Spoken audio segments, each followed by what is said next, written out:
Panibagong araw, panibagong vlog-vlogan ulit tayo mga kagala ko. Hehe, nandito kami ngayon ni Lynn sa Barangay GRS. 5:30 na kami ng hapon lumabas dito at nag-aya siyang bumili ng ibang makukutkot na aming kakainin.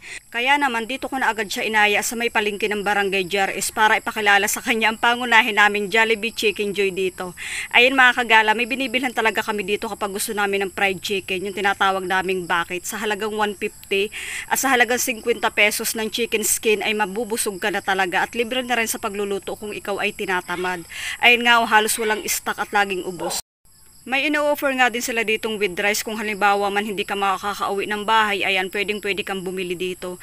At yan nga silin, kahit babagong luto pala ang yung chicken skin at yung fried chicken ay ipinainit niya ulit kasi gusto daw talaga niya mas malutong pa. Kaya naman si kuya ay mabait at willing na willing naman siyang pagbigyan yung pabor na hinihiling ni Lynn. Ayan na nga si Lynn, akala ko kung saan pumunta kasi kanina ko pa siyang hinahanap at sabi ni kuya tapos na yung iniinit niyang chicken.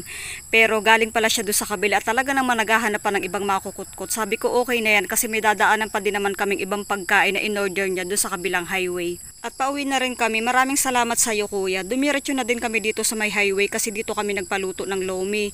Malapit lang ito mga kagala sa mismong highway talaga kaya napakadali lang kapag gusto mong kumain ng lomi. Kilalang kilala na rin itong tindahan na ito dito. Pero madalas si Ate Jing marasigan yung tao dito. Hello sa iyo te, maraming salamat sa pagluluto. Kanina nga mga kagala bago kami pumunta ng palengke ay umorder na kami para sabi namin pagkabili namin ng chicken ay dadaanan na lang namin. At sakto namang ang pagdaan namin pabalik ay mabilis lang ang pagluluto at nakahanda na rin siya kaya hindi na rin kami ganung nagtagal ng matagal talaga bago bumili. Ito na nga pauwi na kami ulit. Pagdating ng bahay, inihanda na rin agad namin yung aming mga biniling pagkain. O ayan mga kagala, food trip na naman, kain tayo. May mga star apple pa talaga kaming kinuha kanina, isang timba. Hindi ko na nga lang nakuha ng video kasi nga pagkakuha namin ng star apple, dumiretso kami sa bahay para manguha ng mga siling labuyo. Gustong gusto kasi ni Dan yung mga siling labuyo. Tapos nanguha na rin kami ng talbos ng kamuti. Kaya naman habang nasa bahay sila, iniwan na namin sila. Pagkatapos nila at habang sila ay naghihintay sa amin, dumiretso na rin sila dito sa aming bahay kubo.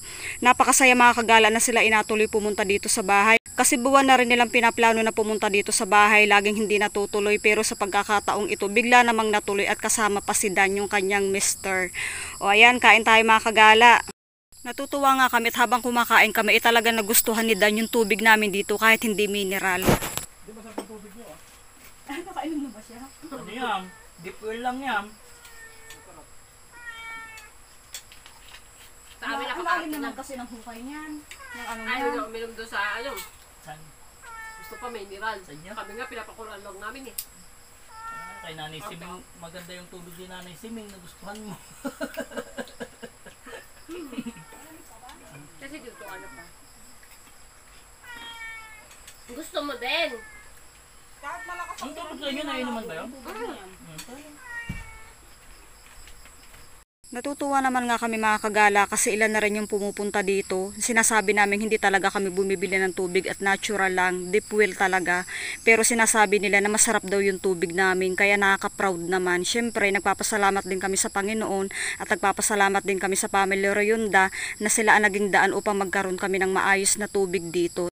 Dati kasi mga kagala, grabe talaga ang pagtsatsaga ni Argel umigib. Doon pa kalahating kilometro, umpisa sa aming unang bahay. Doon talaga siya umiigib, pero talagang tsinaga niya, talagang nakaraos kami. At ngayon nagkaroon na kami ng maluwag na tubig. Siyempre talaga malaki ang pasasalamat namin. Sabi nga, di bali na yung gastos. Kung para sa ikagagaan natin, ay napakalaking bagay talaga nun mga kagala. Habang kami ay kumakain, kami naman ay natutuwa sa mag-asawa kasi nakikita naman namin nag-i-enjoy talaga sila.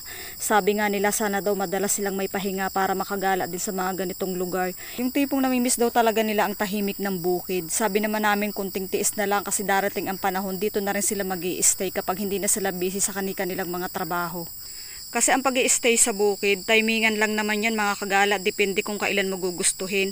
Kasi kami dati talaga matagal din kaming nanirahan sa syudad, pero dahil nga mahilig kami mag-asawa sa parehas bukid, kaya talagang pinilit namin dito na lang bumalik at dito manatili. At sa awa naman ni God, okay naman kami nag-i-stay dito ngayon at masaya naman kami. Yung pang-araw-araw namin pangangailangan talagang kahit saan ka man naroroon, talagang pagtatrabahuhan mo yan. Saan at saan ka man makarating, talagang kung gusto mong hindi ka mahirapan, magsikap ka. Ganun lang mga kagala yung technique at laging maging masaya kung ano man ang ipagkaloob sa iyo. Bukod sa talagang tatrabahuhin mo rin para magkaroon ka. O, paano mga kagala, hanggang dito ko na lang tatapusin ang aking kwento. Maraming salamat sa inyong pagdaan sa pagtambay at sa oras ang inyong ibinigay. Ingat kayo palagi. See you on my next vlog. Bye!